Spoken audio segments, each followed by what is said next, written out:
got the car relocated over here. I gotta move it around. I'll let you take a look at it. It's in pretty rough shape.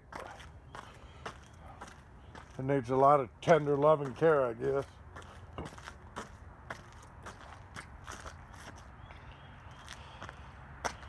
There's the outside.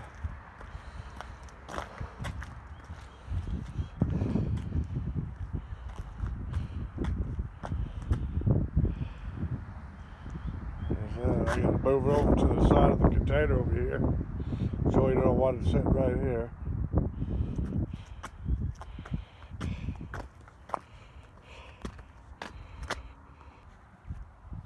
This car needs a get a couple fenders for.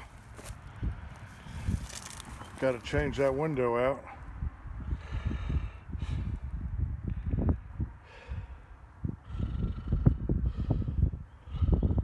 Other than that, I guess this thing bolts tends to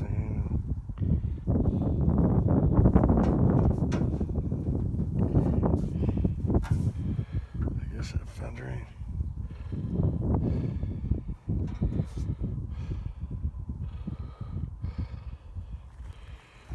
Oh well. I gotta put this project on a back burner for right now. 1966.